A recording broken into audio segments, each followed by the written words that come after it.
Good evening, guys. Andhra Pradesh Socio-Economic Survey. We are done with Chapter 1 General Review. అందులోని చాలా విషయాలు మీకు already తెలిసి ఉంటాయండి. కంప్లీట్గా సర్వే యొక్క ఓవర్ వ్యూ అంతా కూడా మీకు చాప్టర్ 1లో వచ్చింది. సో దాన్ని మనం చాలా డీటెయిల్గా చెప్పాము.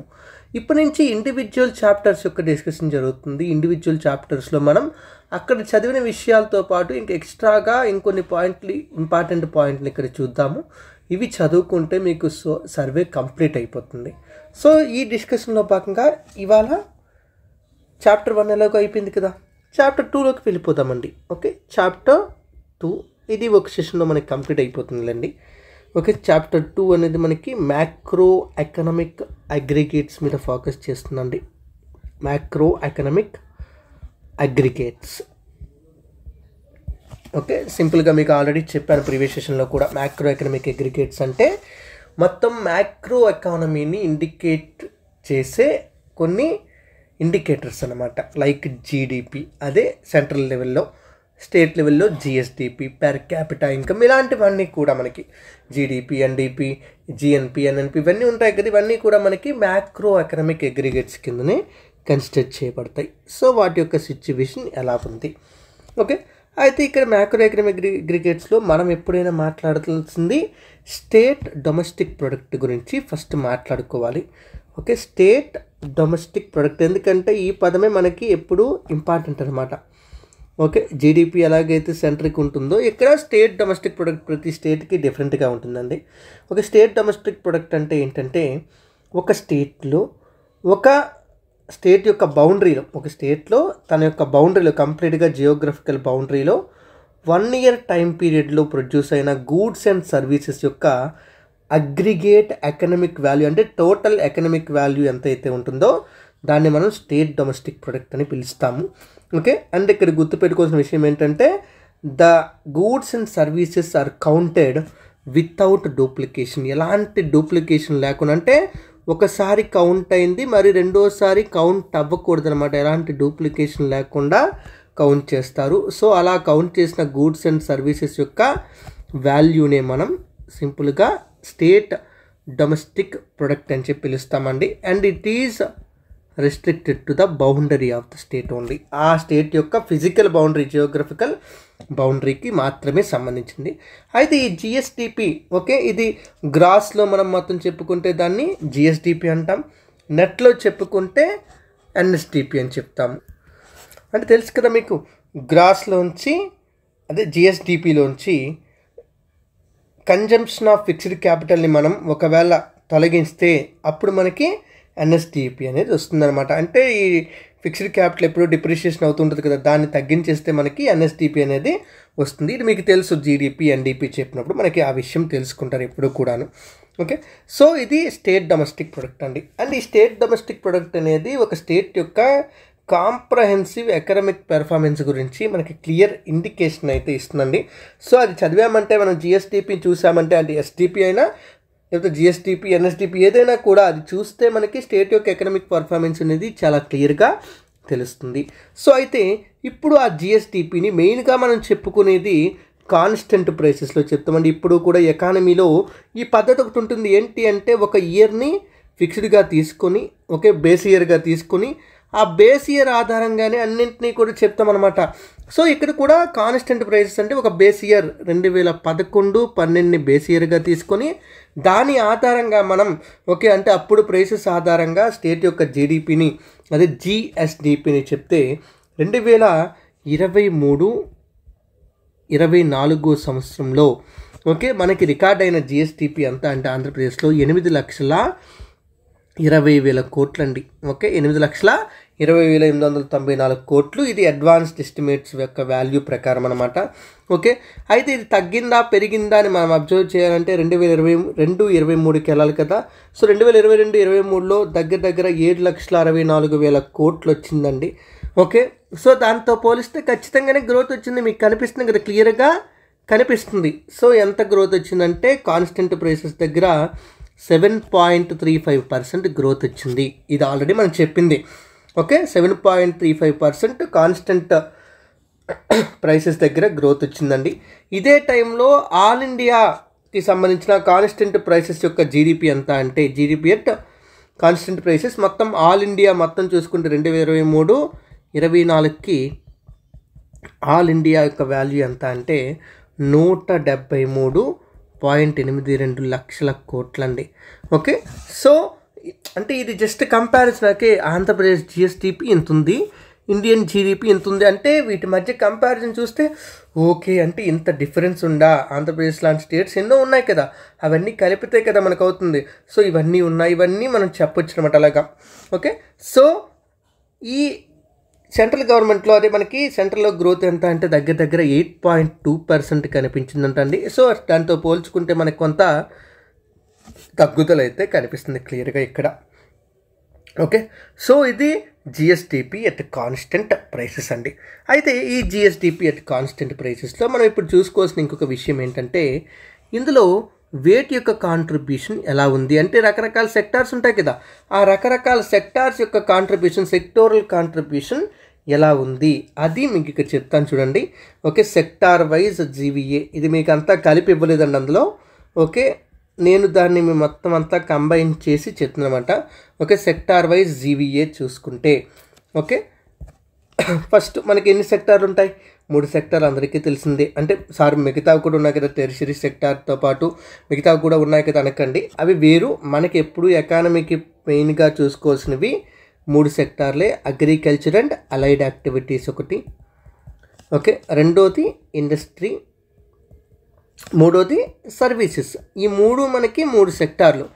సో 2023-24 అడ్వాన్స్డ్ ఎస్టిమేట్స్ ప్రకారం, బడ్జెట్ యొక్క అడ్వాన్స్డ్ ఎస్టిమేట్స్ ప్రకారం వీటి యొక్క కాంట్రిబ్యూషన్ ఎంత? మొత్తం 8,20,000 కోట్లు కదా. సో 8,20,000 కోట్లలో వీటి యొక్క కాంట్రిబ్యూషన్ ఎంత ఉంది? అగ్రికల్చర్ 2,17,000 కోట్లండి. ఓకే, అలాగే ఇండస్ట్రీ 2,22,000 కోట్లండి. ఓకే, అగ్రికల్చర్ ఎక్కువ కాదు, ఇండస్ట్రీ ఎక్కువ కాదు, అన్నింటికంటే ఎక్కువ దగ్గర దగ్గర 3 లక్షల కోట్లు అంటే 2,90,000 కోట్లతో ఫస్ట్ ప్లేస్లో ఉంది. సర్వీస్ అంటే తెలుసు కదా, ప్రజెంట్ ఎకానమీ అంతా కూడా service economy, service based economy అయిపోయింది.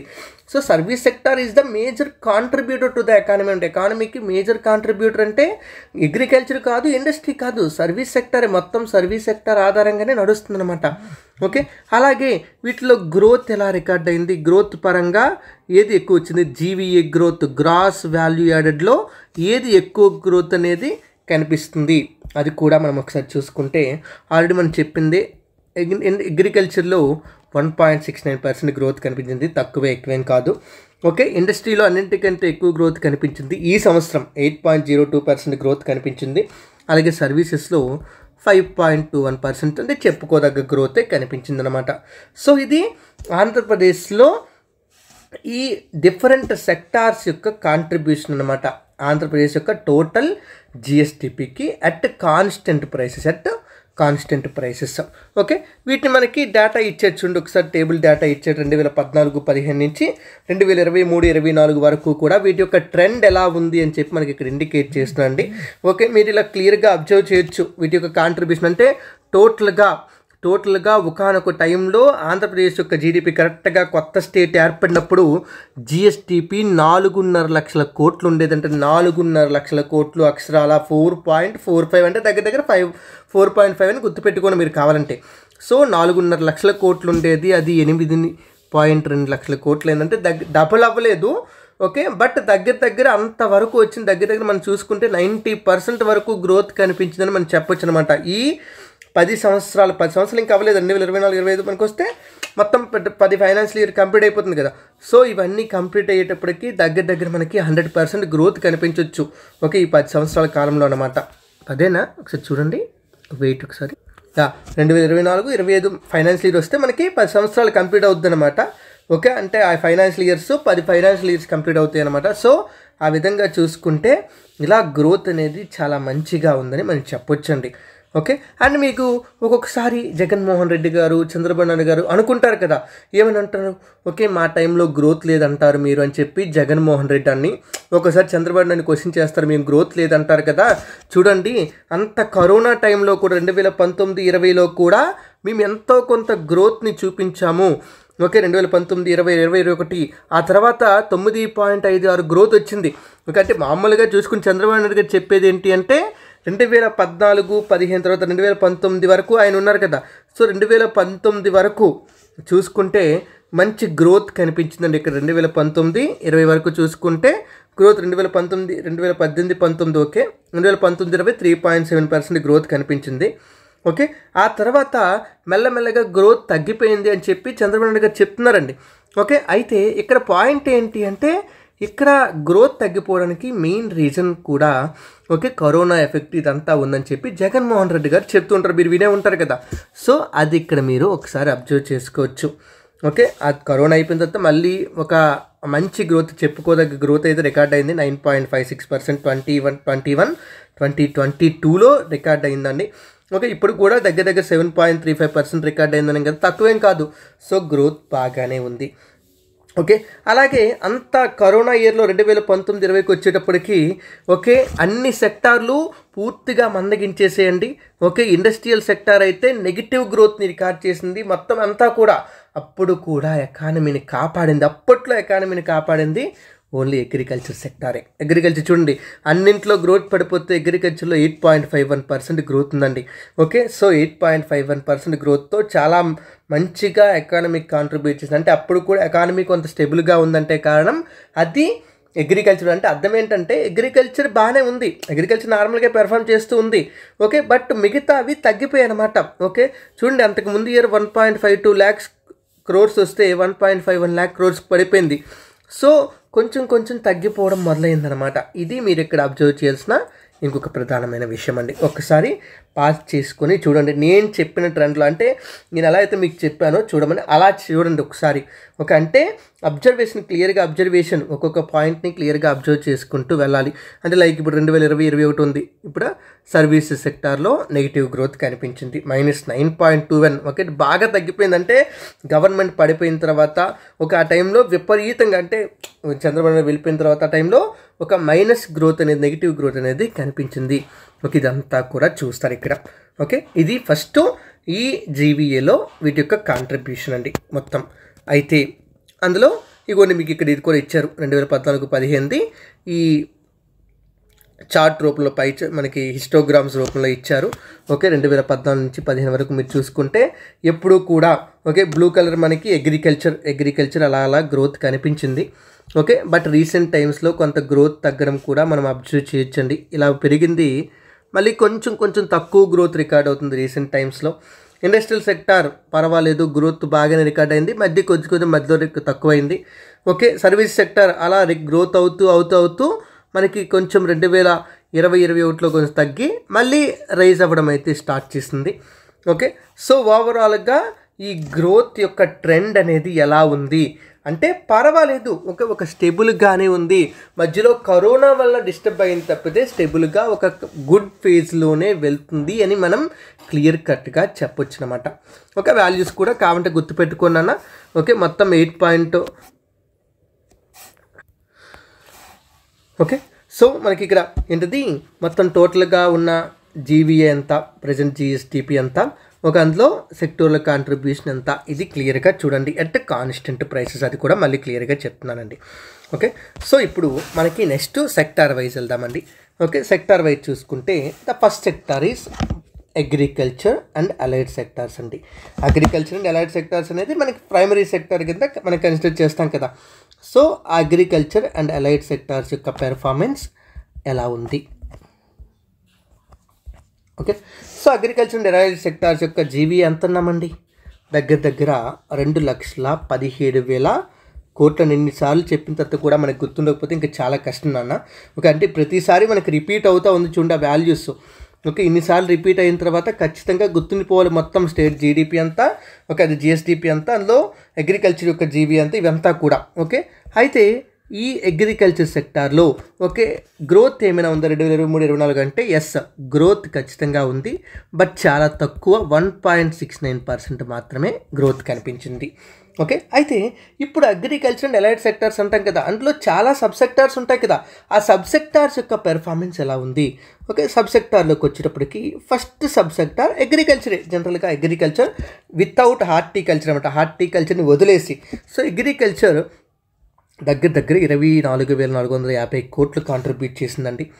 ఓకే, అండ్ ఇది 2022-23తో పోల్చుకుంటే మైనస్ గ్రోత్, నెగిటివ్ గ్రోత్ని రికార్డ్ చేసింది. -9.82 గ్రోత్ని రికార్డ్ చేసింది. అంటే అర్థం ఏంటంటే అగ్రికల్చర్ అంతగా ప్రొడ్యూస్ అవ్వలేదు. ఎందుకు మీకు ఆల్రెడీ చెప్పాను. ఓకే, స్టేట్ ఓకే ఈ సంవత్సరం మనకి డెఫిసిట్ రెయిన్ఫాల్ని రిసీవ్ చేసుకుంది.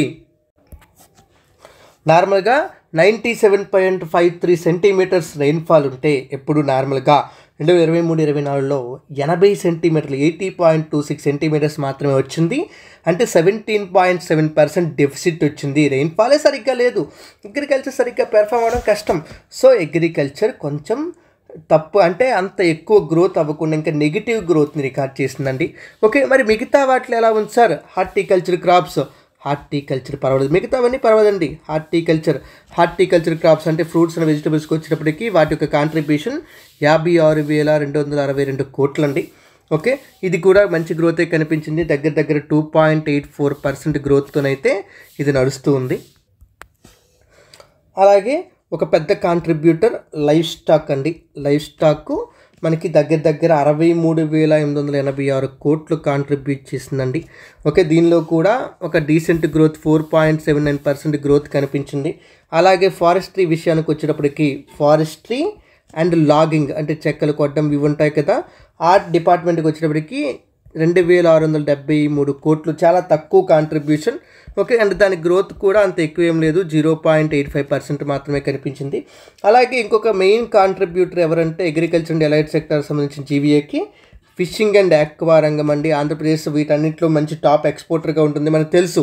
ఓకే, దానిలో దగ్గర 70,131 కోట్ల కాంట్రిబ్యూషన్ అయితే ఉందండి. అన్నింటికంటే పెద్ద కాంట్రిబ్యూషన్ అగ్రికల్చర్ అండ్ అలైడ్ సెక్టార్స్లో లార్జెస్ట్ కాంట్రిబ్యూటర్ ఎవరు అంటే ఫిషింగ్ అండ్ ఆక్వా అండి. And it has recorded a growth of 2.61%. Okay, so అంటే చూడగానే మనకి ఇక్కడ క్లియర్గా అర్థమవుతుంది ఫిషింగ్ అండ్ ఆక్వా అనేది ఎంతగా కాంట్రిబ్యూట్ చేస్తుంది. అలాగే లైవ్ స్టాక్ అంటే మన వాళ్ళు ఎప్పుడో ఆల్రెడీ తినడం, మామూలు ఫుడ్ తినడం మానేశారు కదా, నాన్ వెజ్ చాలా ఎక్కువైపోయింది. ఒకప్పుడు ఇండియా అంటే వెజిటేరియన్ కంట్రీ, ఇప్పుడు నాన్ వెజిటేరియన్ కంట్రీ అయిపోయింది చాలా వరకు. అంటే అవ్వలేదులేండి అఫీషియల్గా. ఓకే, బట్ ఎక్స్పోర్ట్స్ పెరుగుతున్నాయి. నాన్ వెజ్ అంటే ఈ ఆక్వాకి సంబంధించి ఎక్స్పోర్ట్స్ చాలా ఎక్కువ అవుతున్నాయి కాబట్టి వాటి వలన ఇక్కడ మంచి కాంట్రిబ్యూషన్ అయితే ఉండండి. అగ్రికల్చర్ అండ్ అలైడ్ సెక్టార్స్లో fishing and aqua, livestock ఈ రెండు మేజర్ కంట్రిబ్యూటర్స్. ఆ తర్వాత హార్టికల్చర్, ఆ తర్వాత అగ్రికల్చర్ అంటే ఇక్కడ ఈ వెజిటేబుల్స్ ఫ్రూట్స్ కాకుండా మిగతా food grains, pulses, oil seeds ఇవన్నీ కూడా అనమాట. ఓకే, అలాగే అగ్రికల్చర్ సెక్టార్స్లో సబ్ సెక్టార్ వైజ్ మనం ఒకసారి చూసుకుంటే ఇక్కడ మీరు గమనించాల్సిన విషయం, ప్రధానమైన విషయం మీకు చూస్తేనే అర్థమవుతూ ఉంటుంది, నేను స్పెషల్గా చెప్పక్కర్లేదు. ఏంటి బ్లూ కలర్ ఉంది, బ్లూ కలర్లో చాలా డిఫరెన్స్ కనిపిస్తుంది. ఎస్, 2014-15లో ఆంధ్రప్రదేశ్ రాష్ట్రం విడిపోయినప్పుడు ఓకే ఈ ఫిషింగ్ అండ్ ఆక్వా రంగం యొక్క కాంట్రిబ్యూషన్ జీడిపికి చాలా, జిఎస్డిపికి చాలా తక్కువ అండి. అండ్ బై ద ఇయర్ సంవత్సరాలు పెరుగుతున్న కొద్దీ కూడా గవర్నమెంట్ వాటి మీద ఫోకస్ పెంచుతుంది. ఓకే, దాని కాంట్రిబ్యూషన్ మెల్లమెల్లగా పెరుగుతూ ఇప్పుడు వన్ ఆఫ్ ది లార్జెస్ట్ కాంట్రిబ్యూటర్గా ఎదిగిందండి. ఓకే, అంటే ఇక్కడ ఎల్లో కలర్ ఎక్కువ ఉందంటే ఎల్లో కలర్ అగ్రికల్చర్ హార్టికల్చర్ కలిపి అంటే మొత్తం పంటలు, అంటే అది ఎప్పుడూ మారదండి. ఒక అగ్రికల్చర్ హార్టికల్చర్ కలిపితే దగ్గర ఎంత 80,000 కోట్లు అయిపోతుంది. 80,000 కోట్లు అంటే వీటన్నింటికంటే ఎక్కువే. ఓకే, బట్ ఇండివిజువల్గా హార్టికల్చర్ని ఇప్పుడు సపరేట్గా ప్రమోట్ చేస్తున్నారు కాబట్టి ఓకే ఆ విధంగా చూసుకుంటే అగ్రికల్చర్ సపరేట్గా, హార్టికల్చర్ సపరేట్గా చూస్తే వీటికంటే తక్కువ అనమాట. బట్ ఆక్వా రంగం ఖచ్చితంగా మంచి భూమిలో ఉంది ఆంధ్రప్రదేశ్లోని మనం చెప్పొచ్చండి. Okay, once upon a time 2014-15లో ఒక స్మాల్ కాంట్రిబ్యూటర్గా ఉంటే ఇప్పుడు అది కాస్త చాలా పెద్ద కాంట్రిబ్యూటర్గా మారిపోయింది. ఓకే, ఆక్వా రంగం. అలాగే ఇక్కడ చూడండి అగ్రికల్చర్ అలైడ్ సెక్టార్లో sub sector wise growth rate కూడా ఇచ్చారు. అంటే అగ్రికల్చర్ అండ్ హార్టికల్చర్ అలా కిందనే పడుతూ కిందకి పైకి పడుతూ అలా వెళ్తూ ఉంది. ఓకే, లైవ్ స్టాక్ కొంచెం బాగానే గ్రోత్ అయింది. మళ్ళీ కరోనా టైంలో ఈ టైంలో కొంచెం పడి మళ్ళీ అలా వెళ్ళింది. ఓకే, ఫిషింగ్ రంగం చూసుకుంటే it has seen a boom అన్నమాట. 2016, 17, 18 విపరీతమైన గ్రోత్ రేట్ అండి. దగ్గర మీరు చూస్తే సెక్టార్ వైజ్ గ్రోత్ రేట్స్ చూడండి ఒకసారి. 70%, ఇట్ హ్యాస్ టచ్డ్ 70% అనమాట. 70% గ్రోత్ రేట్ని కూడా టచ్ చేసింది. ఎప్పుడు? 2017, 18 ఆ టైంలో. ఓకే, అంత ఎక్కువ గ్రోత్ అనమాట. ఇప్పుడు కూడా కన్సిస్టెంట్గా మీరు చూస్తే దీని గ్రోత్ రేట్ 10% కంటే ఎక్కువగానే ఉంటుందన్నమాట ఫిషింగ్ అనేది. సో అంటే ఏంటి, మామూలుగా మనకి ఫిషింగ్కి సంబంధించి గ్రోత్ ఎక్కువగా ఉంది, దాని కాంట్రిబ్యూషన్ కూడా చాలా ఎక్కువగా ఉందని మనం క్లియర్గా చెప్పొచ్చు. ఓకే, తర్వాత మనకి ఇండస్ట్రీ సెక్టార్ అండి. Second one industry sector. Okay, అర్థమైంది కదా. దాని ప్రకారం అంటే ఒకసారి వీడియో కావాలంటే పాస్ చేసుకొని నేను ఒకసారి మళ్ళీ వెనక్కి పెడుతున్నాను. ఒకసారి పాస్ చేసుకొని అబ్జర్వ్ చేయండి. Observation makes all the difference అనమాట, అంతే. ఓకే, మనకి మిగతా వాళ్ళకి డిఫరెన్స్ ఎక్కడ ఉందంటే అబ్జర్వేషన్. ఓకే, ప్రతిదీ కూడా అంటే అందరూ ఏదో వాల్యూస్ గుర్తు పెట్టుకోవడం కాదు, అక్కడ అబ్జర్వేషన్ చేయండి. ఏం జరుగుతుందో అబ్జర్వేషన్ చేయండి. గ్రూప్ 1 ఆస్పిరెంట్స్ ఉంటే క్లియర్గా చూడండి. Okay, you can clearly right the answer అనమాట. వాటిని కరెక్ట్గా ఎక్స్ప్లెయిన్ చేయగలుగుతారండి. సో అది నేను ఇక్కడ కోరుకుంటుంది. ఓకే, సెక్టార్ వైజ్ గ్రోత్స్ ఒకసారి అబ్జర్వ్ చేయండి. ఓకే, వాటిని రిలేట్ చేసుకొని ట్రై చేయండి. అసలు ఎందుకు అంత గ్రోత్ వచ్చి ఉంటుంది ఆ టైంలో. ఓకే, గవర్నమెంట్ తీసుకునే యాక్షన్స్ దానికి ఎంతవరకు కారణమవుతున్నాయి, ఇలాంటివన్నీ కూడా మనం ఒకదానికొకటి రిలేట్ చేసుకుంటే you can better perform in the exam అనమాట. ఇది గ్రూప్ 2 అవ్వచ్చు, గ్రూప్ 1 అవ్వచ్చు, అది ఏదైనా సరే దానికి సంబంధం లేదండి. ఇంకా అన్ని ఎగ్జామ్లకి ఇది కామన్గానే వర్తిస్తుంది అనమాట. Okay, and coming to the industrial sector. Industrial సెక్టార్కి వచ్చేటప్పటికి ఇండస్ట్రియల్ సెక్టార్ యొక్క జీవీఏ ఎంత ఉంది ఆంధ్రప్రదేశ్లో, దాని యొక్క కాంట్రిబ్యూషన్ ఎంత అంటే జిఎస్డిపిలో 2,22,870 కోట్లు అండి contribution.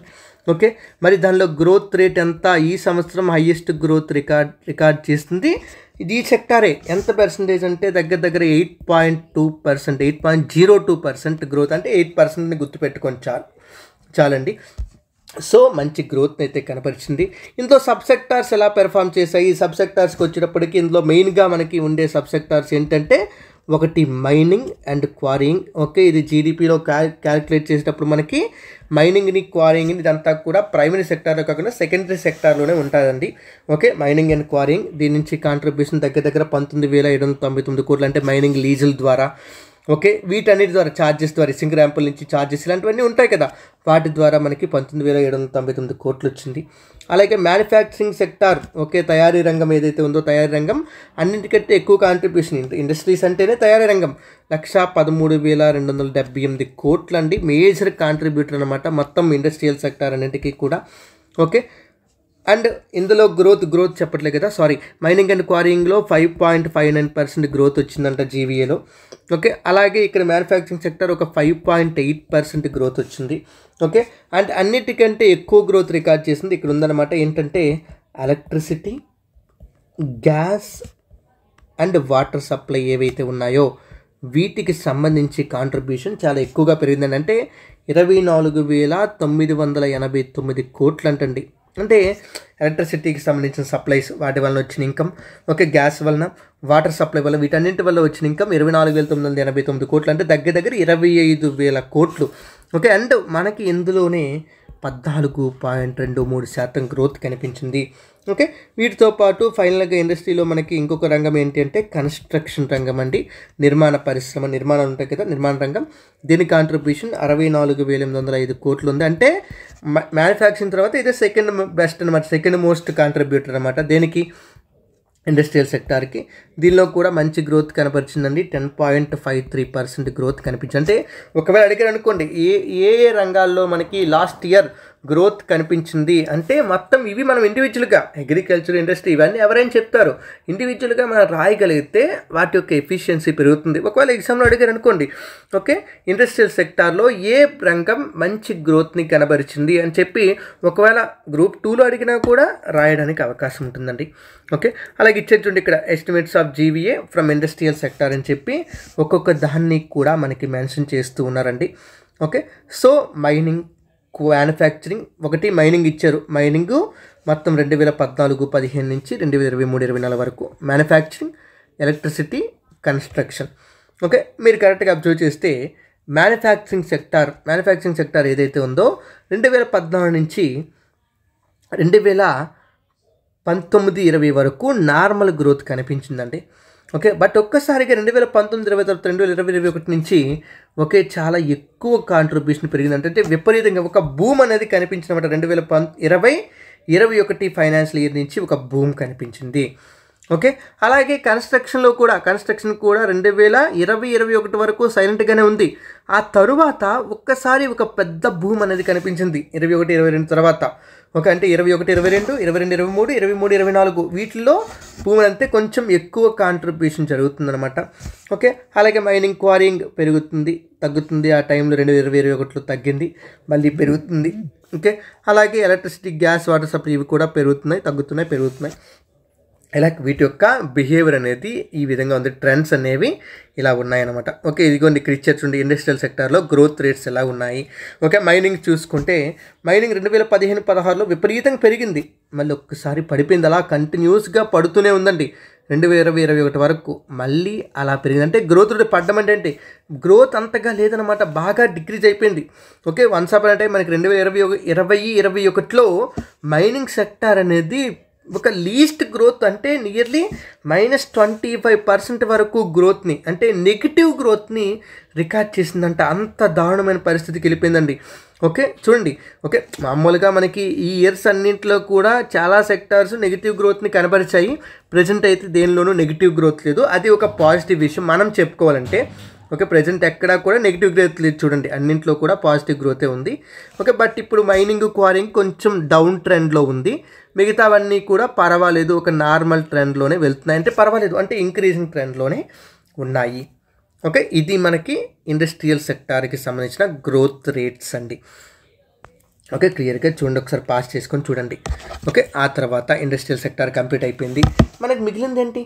Final sector, service sector. Service based economy, Indian economy అసలు సర్వీస్ బేస్డ్ ఎకానమీ అయిపోతుందండి.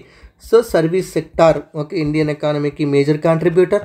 ఓకే, స్టేట్ ఆంధ్రప్రదేశ్ ఎకానమీకి కూడా ఇదే మేజర్ కాంట్రిబ్యూటర్. సో ఈ సర్వీస్ సెక్టార్ యొక్క బిహేవియర్ ఎలా ఉంది?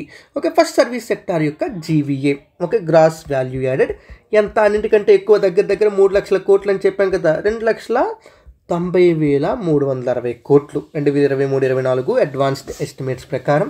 ఓకే, గ్రోత్ రేట్ ఉందా? ఎస్, గ్రోత్ ఉంది. ఓకే, డీసెంట్ గ్రోత్, అంటే మరీ ఎక్కువ కాకపోయినా ఒక 5.21%తో ఒక డీసెంట్ గ్రోత్ని అయితే రికార్డ్ చేసింది. అంటే అన్నింటికంటే ఎక్కువ ఇండస్ట్రీస్ రికార్డ్ చేసింది 8.02%.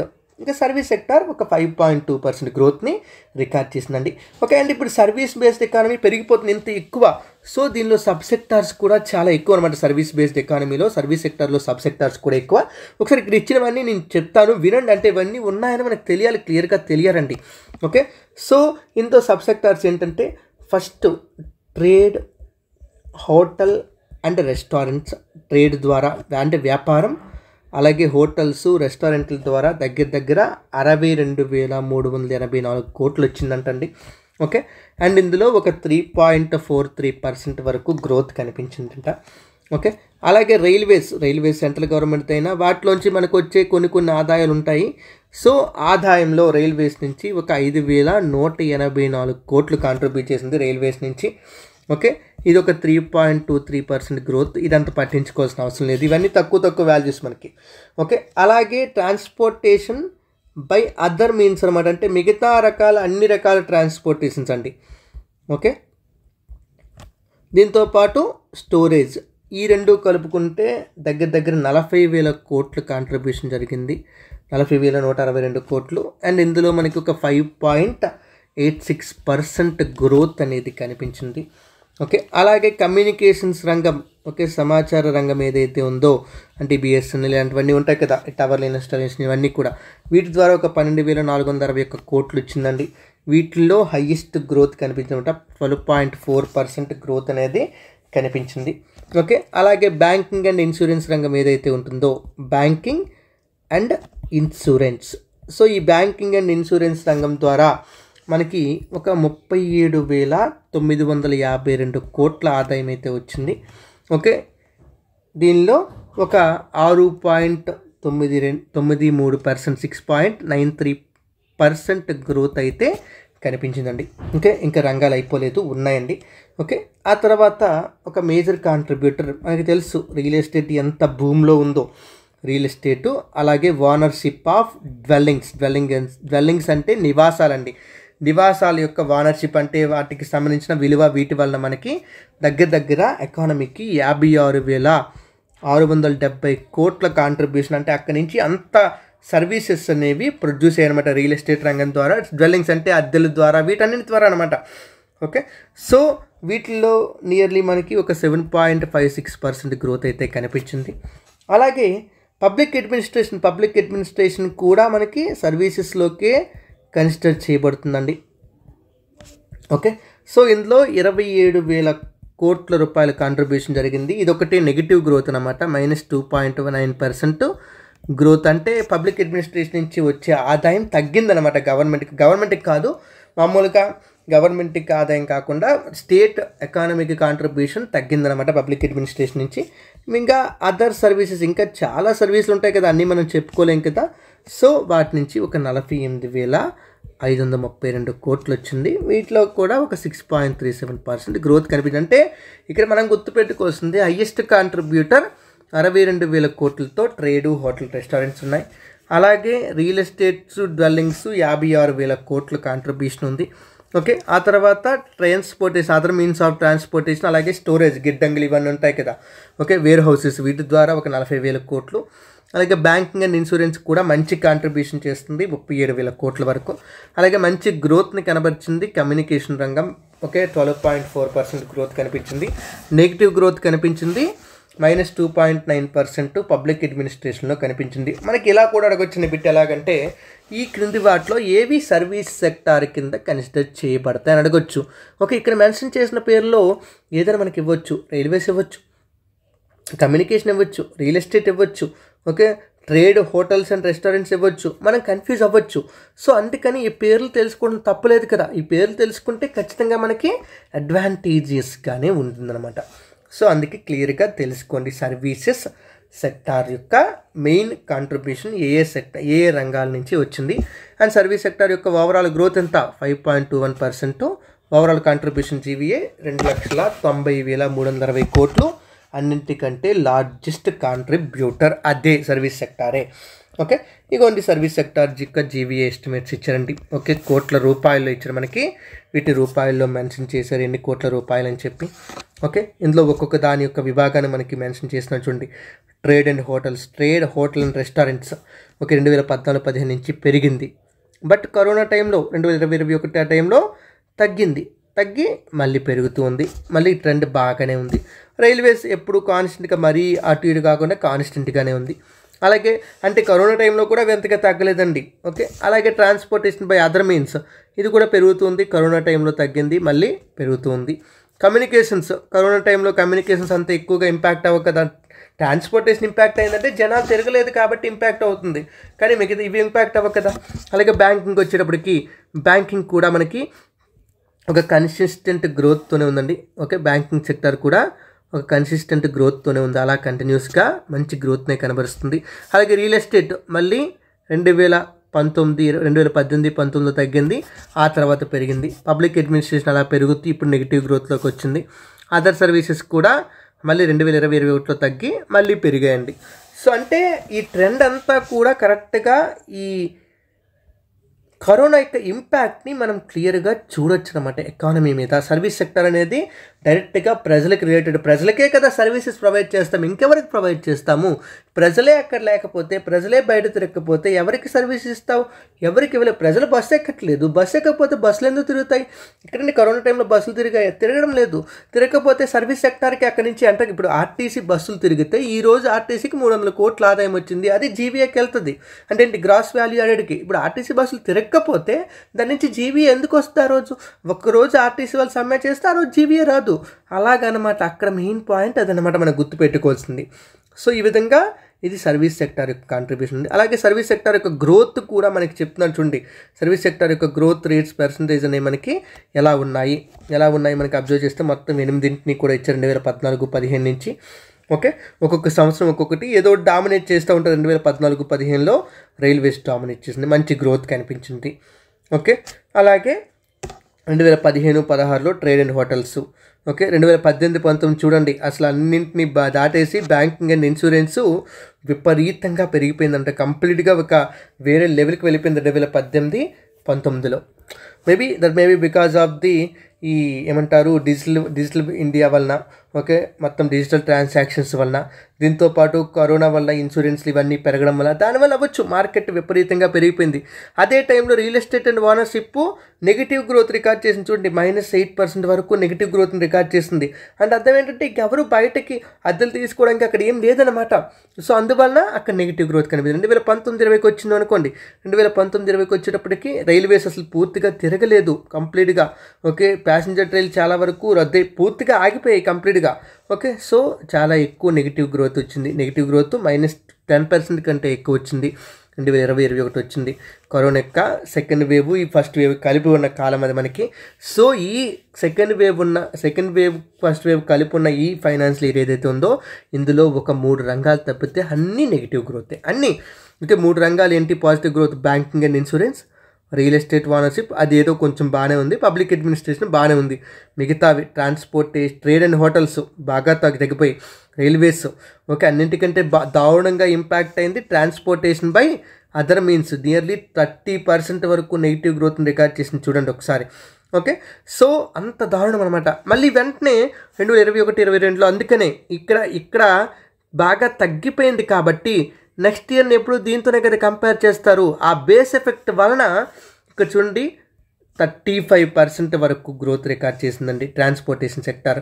ఇది బేస్ ఎఫెక్ట్ అని మీకు టెర్మినాలజీ ఎకానమీలో ఉంటుంది. ఓకే బేస్ ఎఫెక్ట్ అంటే అర్థం ఏంటంటే ఒకవేళ లాస్ట్ ఇయర్ యొక్క వాల్యూ బాగా తగ్గిపోతే ఇప్పుడు ఈ నెక్స్ట్ ఇయర్ వాల్యూ కొంచెం పెరిగినా కూడా ఓకే అంటే ఇప్పుడు ఏమి నార్మల్గా చూసుకుంటే జనరల్గా ఉండే వాల్యూ కంటే ఇదేమంత ఎక్కువ కాదు, కానీ దీంతో కంపేర్ చేస్తున్నాం కాబట్టి చాలా ఎక్కువ గ్రోత్ వచ్చినట్టుగా మనకు కనిపిస్తుంది. అందుకే మనకి ఈ కరోనా తర్వాత చాలా ఎకానమీస్లో ఎక్కువ గ్రోత్ కనిపించినట్టు. దానికి కారణం ఏంటంటే బేస్ ఎఫెక్ట్ అని చెప్పి ఎకానమిస్టులు చెప్తారండి. ఇదంతా ఒకసారి చూసుకోండి. 2023-24లో పబ్లిక్ అడ్మినిస్ట్రేషన్ ఒకటే నెగిటివ్ గ్రోత్ ఉందని చెప్పాం, ఇది కూడా చూసాం. ఓకే బట్ గ్రోత్ ట్రెండ్స్ అయితే ఇప్పుడు కొంచెం తగ్గాయి. 2023-24లో ఖచ్చితంగా తగ్గింది. ఓకే మిగతా ఏదో ఒక దాంట్లోనే అంత గ్రోత్ ఉండాలి, కానీ అన్నింట్లో అంత ఎక్కువ గ్రోత్ అయితే లేదు, ఇది కూడా చూసామండి. ఇది సర్వీసెస్ సెక్టార్ యొక్క గ్రోత్ యొక్క ట్రెండ్స్ అండి. ఓకే ఇది కూడా మనకు కంప్లీట్ అయిపోయింది. ఇప్పుడు ఇది జీడిపి కాన్స్టెంట్ ప్రైసెస్ మనం చూసాం. అంటే జీడిపి కాన్స్టెంట్ ప్రైసెస్ అంటే బేస్ ఇయర్ని తీసుకునే దాన్ని మనం క్లియర్గా చెప్తాం, ప్రతిసారి కూడా ఏం చెప్పాలన్నా దాని ఆధారంగా చెప్తుంటాం.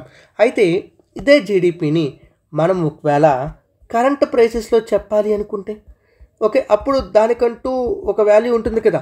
కరెంట్ ప్రైసెస్ అంటే ఇప్పుడు ఇన్ఫ్లేషన్ మీకు చెప్పాను, కాన్స్టెంట్ ప్రైసెస్కి కరెంట్ ప్రైసెస్కి డిఫరెన్స్ ఎక్కడొస్తుందంటే ఒకప్పుడు ఓకే అంటే 2014-15లో ఒక సబ్బు యొక్క వాల్యూ 10 రూపాయలు ఉంటే ఇప్పుడు ఆ సబ్బు యొక్క వాల్యూ 20 రూపాయలు అయింది.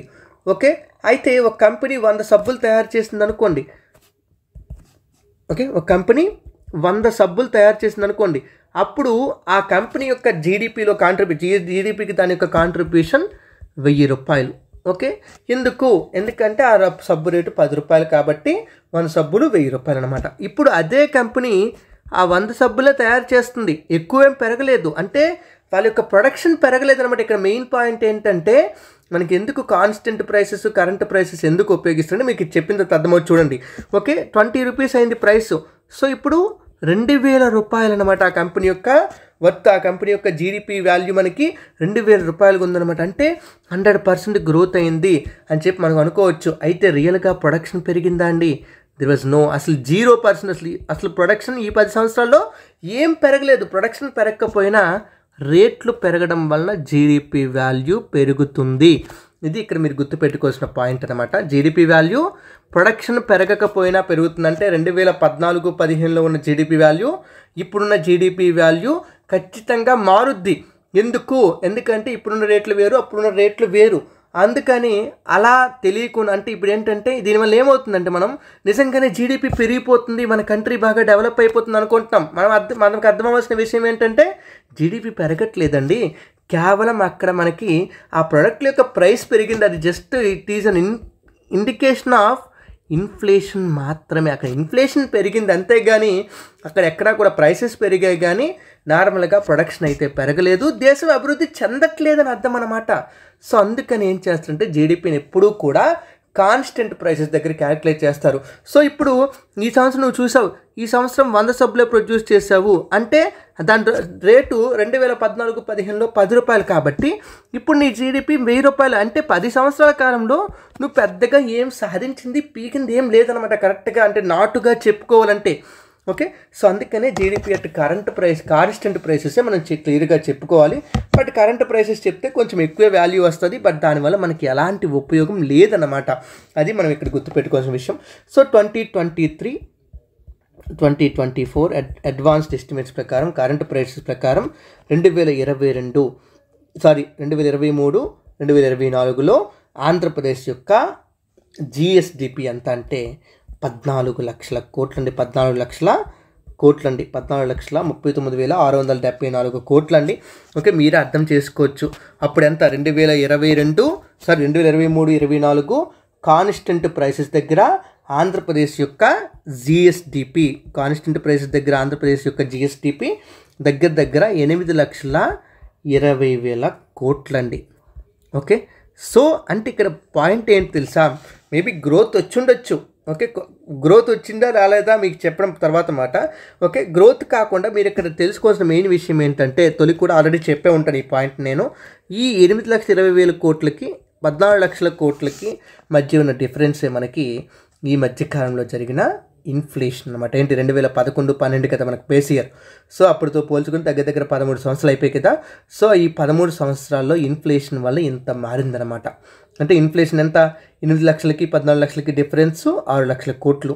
అంటే దగ్గర ఒక 80% వరకు ఇంక్రీజ్ అయింది అనుకోవచ్చు మనం. 80% వరకు ఇంక్రీజ్ అయింది అనుకోవచ్చు. 80% ఇంక్రీజ్ అయిందంటే 13 సంవత్సరాలు 80% అంటే నియర్లీ సంవత్సరానికి ఒక 6% వరకు ఇన్ఫ్లేషన్ కంటిన్యూస్గా ఉందన్నమాట. ఓకే, ఆ విధంగా మనం అర్థం చేసుకోవచ్చండి. సో ఇది జీడిపి అట్ కాన్స్టెంట్ ప్రైస్, ఇది కరెంట్ ప్రైస్ అండి. 14,39,000 కోట్లండి. ఓకే, అండ్ ఈ 14,39,000 కోట్లు పెరిగిందా పెరగలేదా అంటే 2022-23లో దీని యొక్క వాల్యూ ఎట్ కరెంట్ అంటే అప్పుడు కరెంట్ ప్రైసెస్ దగ్గర 13,03,000 కోట్లండి. ఓకే, సో ఖచ్చితంగా గ్రోత్ అయితే కనిపించింది. ఎంత గ్రోత్ కనిపించిందంటే దగ్గర 10.44% గ్రోత్ అనేది కనిపించింది. ఓకే, ఇదే ఒకవేళ ఆల్ ఇండియా చూసుకున్నాం అనుకోండి, కరెంట్ ప్రైసెస్ దగ్గర ఆల్ ఇండియా యొక్క జీడిపి వాల్యూ ఎంత అంటే 295.36 lakh crores అండి. 295.36 లక్షల కోట్లు. ఓకే, ఇది 2023-24 ప్రొవిజనల్ ఎస్టిమేట్స్ ప్రకారం అనమాట. సో ఇది కూడా ఒక 9.6% గ్రోత్తో ఉందన్నమాట. చూడండి ఆల్ ఇండియా వాల్యూ కూడా ఎంత మారిపోయింది చూడండి. All India value constant price దగ్గర ఒక 173 లక్షల కోట్లు ఉండేది, అది కాస్త 295 లక్షల కోట్లు అయిపోయిందండి. అంటే డబల్కి డబల్కి వెళ్ళిపోతుంది కదా. అంటే ఇదంతా కూడా it is an indication of inflation అనమాట. మీరు కాన్స్టెంట్ ప్రైసెస్ని కరెంట్ ప్రైసెస్ని వాటి క్లియర్గా మనం చెప్పొచ్చు అనమాట. ఓకే, ఇదిగోండి ఇప్పుడు మీకు క్లియర్గా దీని యొక్క వాల్యూ ఇచ్చామండి. ఓకే, జీవీఏ కరెంట్ ప్రైసెస్ 2023-2024 చూసుకుంటే వీటి యొక్క కాంట్రిబ్యూషన్ ఎలా ఉంది. అన్నిటికంటే ఎక్కువ కాంట్రిబ్యూషన్ సర్వీస్ సెక్టార్ 40% ఉంది, అగ్రికల్చర్ 34% ఉంది, ఇండస్ట్రీ థర్డ్ ప్లేస్ 25.69% ఉంది. సో ఆంధ్రప్రదేశ్లో అంటే ఇక్కడ మీరు చూడండి ఒకసారి ఒక్క ఇండికేషన్ మీకు ఇక్కడ చెప్తాను. మామూలుగా మనం కాన్స్టెంట్ ప్రైసెస్ దగ్గర చూసినప్పుడు అగ్రికల్చర్ వాటా 2,17,000 కోట్లు. ఓకే, ఇండస్ట్రీ వాటా 2,22,870 కోట్లు. ఓకే, అలాగే సర్వీసెస్ వాటా 2,90,000 కోట్లు. కన్ఫ్యూజ్ అవ్వకండి, నేను చెప్పింది క్లియర్గా వినండి చాలు. ఓకే, 2,90,000 కోట్లు. ఇవి నేను అంటే మీకు ఇక్కడ మధ్యలో కనిపించేవి మీకు ఇక్కడ మనకి చూపిస్తుంది కరెంట్ ప్రైసెస్ దగ్గర. నేను అక్కడ కాన్స్టెంట్ ప్రైసెస్ని కంపేర్ చేశాను. ఇప్పుడు మీరు చెప్పండి, కాన్స్టెంట్ ప్రైసెస్ ప్రకారం చూసుకుంటే ఎక్కువ కాంట్రిబ్యూషన్ ఎవరిది? ఇండస్ట్రీది. ఓకే, తక్కువ కాంట్రిబ్యూషన్ అగ్రికల్చర్ది ఉంది. ఓకే, సో దీన్ని బట్టి మీరు ఏమర్థం చేసుకోవచ్చు, అగ్రికల్చర్ అనేది ఎంత ఎక్కువగా ఇన్ఫ్లేషన్ ఉందో చూడండి. అగ్రికల్చర్లో ఎంత ఇన్ఫ్లేషన్ ఉంది, అగ్రికల్చర్ కమోడిటీస్లో ఫుడ్ ఇన్ఫ్లేషన్ ఎంత ఎక్కువగా ఉందో మనం అర్థం చేసుకోవచ్చు. అంటే 2,17,000 కోట్లు అంటే అది తక్కువ ఉండాలి. మామూలుగా నార్మల్గా ఇండస్ట్రీ కంటే తక్కువ ఉండాలి, కానీ ఇండస్ట్రీని ఇది దాటేసింది అంటే అర్థం ఏంటి? ఇండస్ట్రీని దాటేసి నియర్లీ 34.414%కి వెళ్ళిపోయిందండి. అంటే అర్థం ఏంటి అంటే ఇక్కడ అగ్రికల్చర్లో ఇన్ఫ్లేషన్ అంటే ఫుడ్ ఐటమ్స్కి వీటన్నిటికి సంబంధించి ఇన్ఫ్లేషన్ చాలా ఎక్కువగా ఉంది అనే విషయాన్ని మీరు క్లియర్గా ఇక్కడ అర్థం చేసుకోవచ్చు. చూడండి నాన్న, కాబట్టి ఆలోచించండి, మీరే పాస్ చేసుకుని ఆలోచించండి, నేను చెప్పింది కరెక్టా కాదా ఒక్కసారి ట్రై చేయండి, బుర్ర పెట్టి అర్థం చేసుకోవడానికి ట్రై చేయండి. ఓకే, ఏదో స్టడీ చేస్తున్నాం కదా, ఓకే ఎకనామిక్స్ చదివితే ఎవరో మార్క్స్ వస్తాయని చెప్పారు, ఓకే మార్క్స్ వస్తాయని చెప్పారు కాబట్టి చదివేస్తామని చదవకండి. ఓకే, వాల్యూస్ గుర్తుపెట్టుకుంటే చాలు వచ్చేస్తాయి. ఓకే, మార్క్స్ కావాలి, మార్క్స్ ఖచ్చితంగా ఇంపార్టెంట్, మార్క్స్ కోసమే అందరం చదువుతాం, మేము చెప్పేది కూడా దానికోసమే. బట్ ప్రతిదాన్ని అర్థం చేసుకొని చదవాలి కదా. సో అర్థం చేసుకొని క్లియర్గా చూడండి, కాన్సెప్ట్స్ని ఇక్కడ కూడా కలుపుకోవడానికి ట్రై చేయండి. That will be helpful for your preparation, I will guarantee. ఎప్పుడైనా కూడా ఎలాగో ఇండియన్ ఎకానమీ మనకు ఉంది కదా, ఇప్పుడు గ్రూప్ 2 మెయిన్స్కి ఉంది, గ్రూప్ 1 మెయిన్స్కి ఎలాగో కంపల్సరీగా ఉంటుంది. వాటిని కంబైన్ చేసి చదువుకోవాలి, అర్థం చేసి చదువుకోవాలి. ఏదో మోసదూరంతో వాల్యూస్ బట్టి పట్టేసి గుర్తు పెట్టుకున్నంత మాత్రం ఏదో 10 సార్లు నేను చెప్తే మీకు గుర్తుంటుంది, ఓకే దానివల్ల మీకు ఎంత ఉపయోగం లేదు, వాల్యూస్ గుర్తుంటాయని కూడా చెప్పలేము ఎగ్జామ్లోకి వెళ్ళేటప్పటికి. అండ్ ఎగ్జామ్ ప్యాటర్న్ ఎప్పుడో మారిపోయింది, మనం అనుకునే విధంగా కంప్లీట్గా వాల్యూస్ మీద ఆధారపడే విధంగా లేదు. గ్రూప్ 2 ప్రిలిమ్స్ పేపర్ కానీ గ్రూప్ 1 ప్రిలిమ్స్ పేపర్ కానీ చూస్తే మీకు అర్థమవుద్ది. ఓకే, ఎంతగా మార్చేసాడు ఎగ్జామ్ సిస్టమ్ని, మార్చుతున్నారు ప్యాటర్న్. ఇంకా ఒకప్పటిలాగా గ్రూప్ 2 అంటే ఏదో వాల్యూస్ గుర్తుపెట్టుకుంటే గొర్రెలు ఎన్ని ఉన్నాయి, ఆవులు ఎన్ని ఉన్నాయి అని చెప్పలేం. అంటే మేబీ రావచ్చు, దానికి నన్ను స్కోల్ చేయకండి. ఓకే, కానీ మారింది, కొంత అయితే ప్యాటర్న్ అయితే మారిందనమాట.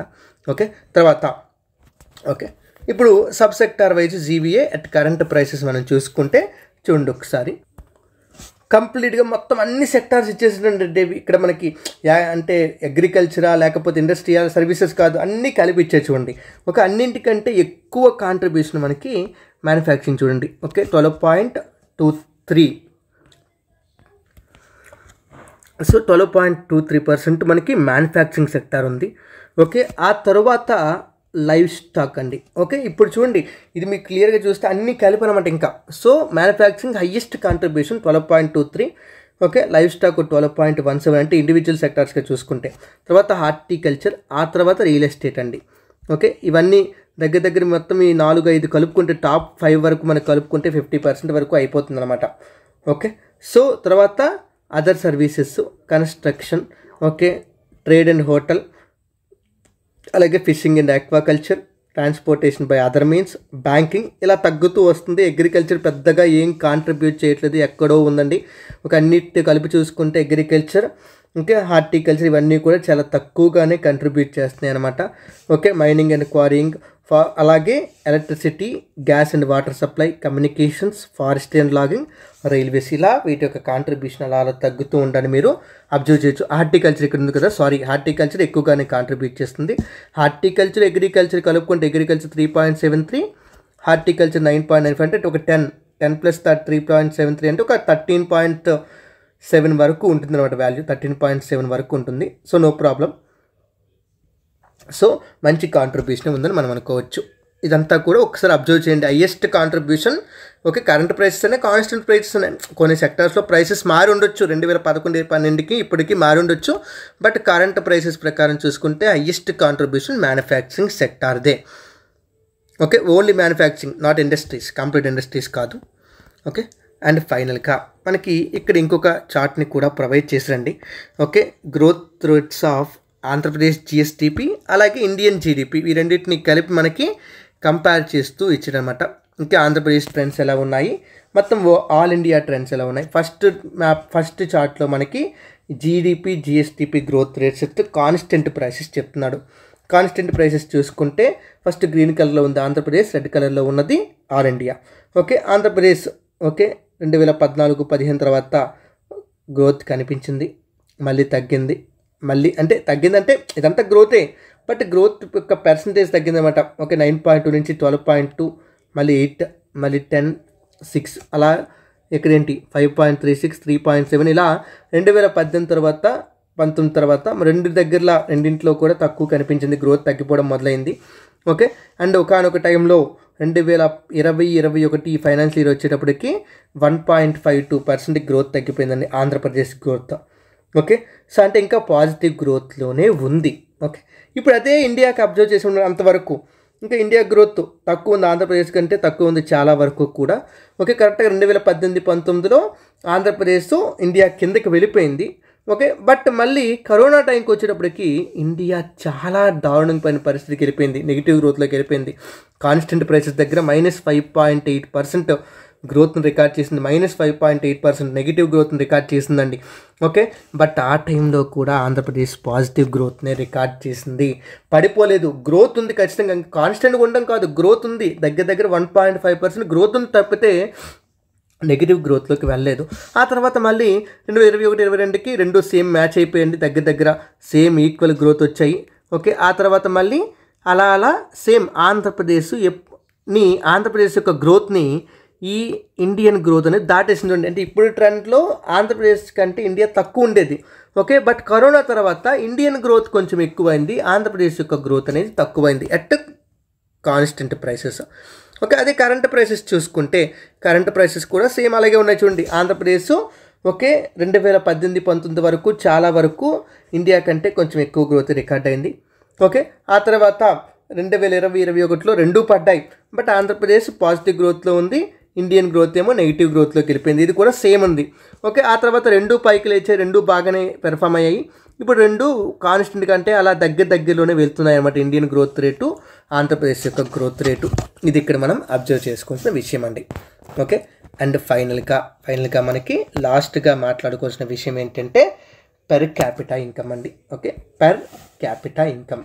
ఓకే, సో జీడిపి అగ్రిగేట్స్లో, మ్యాక్రో ఎకనామిక్ అగ్రిగేట్స్లో లాస్ట్ కాన్సెప్ట్ మనకి చాప్టర్లో ఉన్నది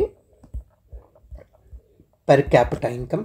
సో ఈ పెర్ క్యాపిటా ఇన్కమ్ కాన్స్టెంట్ ప్రైసెస్లో చూసుకుంటే, కాన్స్టెంట్ ప్రైసెస్లో కాదు, ఇక్కడ మనకి ఇచ్చింది కరెంట్ ప్రైసెస్లో ఇచ్చారు. 2023-2024 అడ్వాన్స్డ్ ఎస్టిమేట్స్ ప్రకారం కరెంట్ ప్రైసెస్ అంటే ప్రజెంట్ ప్రైసెసే కదా, కాన్స్టెంట్ ప్రైసెస్తో మనకి ఇంక సంబంధం లేదు. ఇప్పుడు ఎంత ఆదాయం వస్తుందో అంత ఆదాయమే నీకు. ఓకే, కరెంట్ ప్రైసెస్లో చూసుకుంటే ఆంధ్రప్రదేశ్లో యావరేజ్ పెర్ క్యాపిటా ఇన్కమ్ 2,42,479 రూపాయలు, అక్షరాల దగ్గర 2,50,000 అనుకోవచ్చు. దగ్గర 2,50,000 అంటే నెలకి ఒక మనిషికి 20,000 రూపాయల ఆదాయం వస్తుంది యావరేజ్గా. నెలకి 20,000 అర్థం చేసుకోండి, నెలకి 20,000 అంటే సంవత్సరానికి 12 24 2,40,000 కదా, నెలకి 20,000 ఆదాయం వస్తుంది. ఎవరికి? ఆంధ్రప్రదేశ్లో ఉన్న ప్రతి వ్యక్తికి పెర్ క్యాపిటా ఇన్కమ్ అంటే టోటల్ స్టేట్ ఇన్కమ్ని ఓకే మనం ఈ పాపులేషన్తో డివైడ్ చేస్తే, స్టేట్ ఇన్కమ్ని పాపులేషన్తో డివైడ్ చేస్తే వచ్చేదే పెర్ క్యాపిటా ఇన్కమ్ అండి. ఓకే, దీనిలో గ్రోత్ ఉందా? ఎస్, గ్రోత్ ఉంది. ఎందుకంటే 2022-23లో 2,19,000 కోట్లు, కోట్లు ఏంటి, ఇది రూపాయలు కదా, 2,19,881 రూపాయలు మాత్రమే ఉండేది. ఓకే, సో దాంతో పోల్చుకుంటే కొంచెం బెటర్గానే జరిగింది. అంటే నియర్లీ 10.28% వరకు గ్రోత్ కనిపించిందన్నమాట. స్టేట్లో పెర్ క్యాపిటా ఇన్కంలో 10.28% గ్రోత్ కనిపించింది. ఇక్కడ మనం చెప్పుకోవాల్సిన ఇంకొక విషయం, తొలి చెప్పిందే మనకు ఆల్రెడీ తెలిసిందే, ఏంటంటే ఇక్కడ నేషనల్ పెర్ క్యాపిటా ఇన్కమ్, ఇండియాలో పెర్ క్యాపిటా ఇన్కమ్ ఎంత అంటే జస్ట్ 1,84,000. సో దాంతో పోల్చుకుంటే Andhra Pradesh per capital income is far more better, అంటే చాలా బెటర్ స్టేజ్లో ఉందని మనం చెప్పుకోవచ్చు. ఎందుకంటే ఇండియాలో నేషనల్ పర్ క్యాపిటల్ ఇన్కమ్ ఎంత? 1,84,000 రూపాయలండి. అంటే మొత్తం మీద ఒక సంవత్సరానికి 1,80,000 వస్తుంది ఒక ఇండివిజువల్కి, యావరేజ్గా అందరికీ కలిపి. ఒక అందులో ఎక్కువ వచ్చి ఉన్నారు, ఒక సంవత్సరానికి కొన్ని 100 కోట్లు సంపాదించేవారు ఉన్నారు, సంవత్సరానికి ఒక 1,000 రూపాయలు, 10,000 రూపాయలు, 20,000 రూపాయలు సంపాదించే వాళ్ళు కూడా ఉన్నారు. ఓకే, సో యావరేజ్గా 1,84,000 అంటే దగ్గరంతా నెలకి ఒక 15,000 అనుకోవచ్చు మనం అండి. నెలకి 15,000 రూపాయలు మాత్రం ఉంది మనకి. ఆంధ్రాలో మాత్రం నెలకి 20,000 వరకు ఉంది. ఇలా గుర్తుపెట్టుకుంటే మీకు కొంచెం ఈజీగా ఉంటుందన్నమాట. ఓకే, సో అలాగే ఇచ్చండి per capital income of Andhra Pradesh and all India at current prices ఇచ్చారు చూడండి. ఆంధ్రప్రదేశ్ విడిపోయినప్పుడు 93,000 రూపాయలు ఉండేదంట పెర్ క్యాపిటల్ ఇన్కమ్. ఓకే, ఇది ఎన్ఎస్డిపి ప్రకారం క్యాలిక్యులేట్ చేస్తుంటే ఇక్కడ ఇచ్చారు చూడండి, క్లియర్గా ఇచ్చారు. NSDP net state domestic product, అంటే డెప్రిషియేషన్ తీసిన తర్వాత నేషనల్ లెవెల్లో పెర్ క్యాపిటల్ ఇన్కమ్ని నెట్ నేషనల్ ఇన్కమ్ ద్వారా క్యాలిక్యులేట్ చేస్తారంట. నెట్ నేషనల్ ఇన్కమ్ అండి. ఓకే, సో ఇప్పుడు పెర్ క్యాపిటల్ ఇన్కమ్ ఆంధ్రప్రదేశ్లో 83,000 ఉండేది. అప్పుడు ఆల్ ఇండియా కంటే ఎక్కువే, బట్ ఇక్కడ గ్రోత్ చూడండి మనది చాలా ఎక్కువ కనిపిస్తుంది. 15%, 11%, 14%, 11% ఇలా కంటిన్యూస్గా గ్రోత్ ఎక్కువ కనిపిస్తుంది. ఇక్కడ అంత ఎక్కువ గ్రోత్ లేదు. ఈవెన్ కరోనా టైంలో అయితే ఇంకా తగ్గిపోయింది, నెగిటివ్ గ్రోత్లోకి వెళ్ళిపోయింది. పెర్ క్యాపిటల్ ఇన్కమ్ తగ్గిపోయింది. 2019-20 1,32,000 ఉండేది 1,27,000కి వెళ్ళిపోయింది అనమాట. ఓకే, సో దాని ప్రకారం చూస్తే ఆంధ్ర ఆ టైంలో కూడా, కరోనా టైంలో కూడా దగ్గర 4.82% గ్రోత్ని కనిపించిందండి. సో 93,000 ఎక్కడ, ఇప్పుడు 2,42,000 ఎక్కడండి, డబుల్ కాదు అంతకంటే ఎక్కువ అయిపోయింది అనమాట. ఆంధ్రాలో చాలా మంచి గ్రోత్ కనిపించింది, మనకు క్లియర్గా చెప్పొచ్చు అండి. 93,000 నుంచి నియర్లీ 2,40,000 అంటే 9×3 = 27. ఓకే, అండ్ ఎంత దగ్గర 200% కాదు కానీ ఒక 190-180% వరకు గ్రోత్ కనిపించడం, అంత ఎక్కువ గ్రోత్ ఉందండి. ఓకే, అదే టైంలో నేషనల్ లెవెల్లో మరీ అంత ఎక్కువ లేదు. 86,000 ఉన్నది 1,84,000 అయింది. ఓకే, అంటే డబుల్ కంటే కొంచెం ఎక్కువ, అంటే ఒక 120% ఇలా పెరిగింది. ఇండియాలో ఏం తగ్గుతుందని చెప్పలేము, బాగానే ఉంది. బట్ ఆంధ్ర దానికంటే కొంచెం బెటర్గా పెర్ఫామ్ చేస్తుంది అనమాట. ఓకే, అలాగే per capital income of AP and all India at current ప్రైసెస్లో మనం ఒకసారి చూసుకుంటే, ఇదంతా కరెంట్ ప్రైసెస్ ఇక్కడ మనకి ఇచ్చాడు. కరెంట్ ప్రైసెస్లో ఓకే మ్యాప్ వైజ్ అంటే ఒక హిస్టోగ్రామ్స్లాగా మనం అబ్జర్వ్ చేసుకుంటే, ఓకే 2014-15లో ఎక్కువే ఉంది, డిఫరెన్స్ కొంచెం తక్కువ ఉంది దీనికి. ఆ గ్యాప్ కొంచెం పెరుగుతుంది చూడండి. 2015-16, 16-17, 17-18, 18-19 ఓకే, ఇలా గ్యాప్ అలా పెరుగుతూ వచ్చింది. ఇప్పటికీ అలా గ్యాప్ పెరుగుతూ వచ్చింది. ఆ గ్యాప్ ఇప్పుడు చాలా ఎక్కువ అయిపోయింది అనమాట. ఒక అంటే ఒకనొక టైంలో 86,000కి 93,000కి మధ్య డిఫరెన్స్ ఒక 7,000 రూపాయలు అంతే. ఓకే, ఇప్పుడు ఆ డిఫరెన్స్ ఎంత ఉందంటే దగ్గర 1,84,000కి 2,42,000కి 60,000 వరకు డిఫరెన్స్ ఉందన్నమాట. అంత ఎక్కువ డిఫరెన్స్ మనకి పెరిగిపోయింది. అంటే the gap between the per capital income of the all India, అదే all India per capital income and the per capital income of the Andhra Pradesh is increasing every year, ప్రతి సంవత్సరం కూడా పెరుగుతుంది. అలాగే మీకు ఇక్కడ అడగొచ్చు, ఏంటి ఆంధ్రప్రదేశ్ పెర్ క్యాపిటల్ ఇన్కమ్ని దేని ఆధారంగా క్యాలిక్యులేట్ చేస్తారు? ఎన్ఎస్డిపి ఆధారంగా, నెట్ స్టేట్ డొమెస్టిక్ ప్రొడక్ట్ ఆధారంగా. ఓకే, అలాగే ఆల్ ఇండియా పెర్ క్యాపిటల్ ఇన్కమ్ని ఎలా క్యాలిక్యులేట్ చేస్తారు? ఎన్ఎన్ఐ ఆధారంగా క్యాలిక్యులేట్, అంటే ఎన్ఎన్ఐని మనం అదే నెట్ నేషనల్ ఇన్కమ్ని మనం టోటల్ పాపులేషన్తో డివైడ్ చేస్తే వస్తుందన్నమాట. ఇక్కడ ఎన్ఎస్డిపిని టోటల్ స్టేట్ పాపులేషన్తో డివైడ్ చేస్తే ఆంధ్రప్రదేశ్ స్టేట్ యొక్క పెర్ క్యాపిటల్ ఇన్కమ్ వస్తుందన్నమాట. ఓకే, సో ఇది వీటికి సంబంధించిన విషయాలండి. చాలా డీటెయిల్డ్గానే చెప్పాను. ఓకే, మీకు అర్థమైంది అని అనుకుంటున్నాను. మీకు యూటిలైజ్ అవ్వాలి, ఇది నా యొక్క మెయిన్ పర్పస్ అండి. ఓకే, ఇన్స్టిట్యూట్ కూడా కోరుకుంటుంది అదే. ఓకే, ఈ మొత్తం ఇనిషియేటివ్ అంతా కూడా మీకు సక్సెస్ఫుల్గా హెల్ప్ అవ్వాలి. ఓకే, దీనివల్ల మీకు ఖచ్చితంగా బెనిఫిషరీగా ఉండాలనేది ఆలోచిస్తున్నాము. అండ్ వీలంత వరకు ఇక్కడే నేను ప్రతిసారి నా స్టైల్లోనే కొంచెం కాన్సెప్ట్స్ కూడా చెప్పడానికి ట్రై చేస్తున్నాను. ఓకే, దాన్ని కరెక్ట్గా చదువుకోండి, అర్థం చేసుకోండి. And the PDF is available in the app అండి. ఇంకా మీకు వీడియోస్ అన్నీ కూడా యూట్యూబ్లో వస్తాయి, బట్ పీడిఎఫ్ మీకు ఇక్కడ అప్లోడ్ చేయలేం కదా, అవి యాప్లో ఉంటాయి. ఓకే, సో థ్యాంక్ యూ నాన్న. నెక్స్ట్ సెషన్లో మనకి ఇంకా చాప్టర్ 3ని డిస్కస్ చేద్దామండి. So thank you, have a great day, bye bye.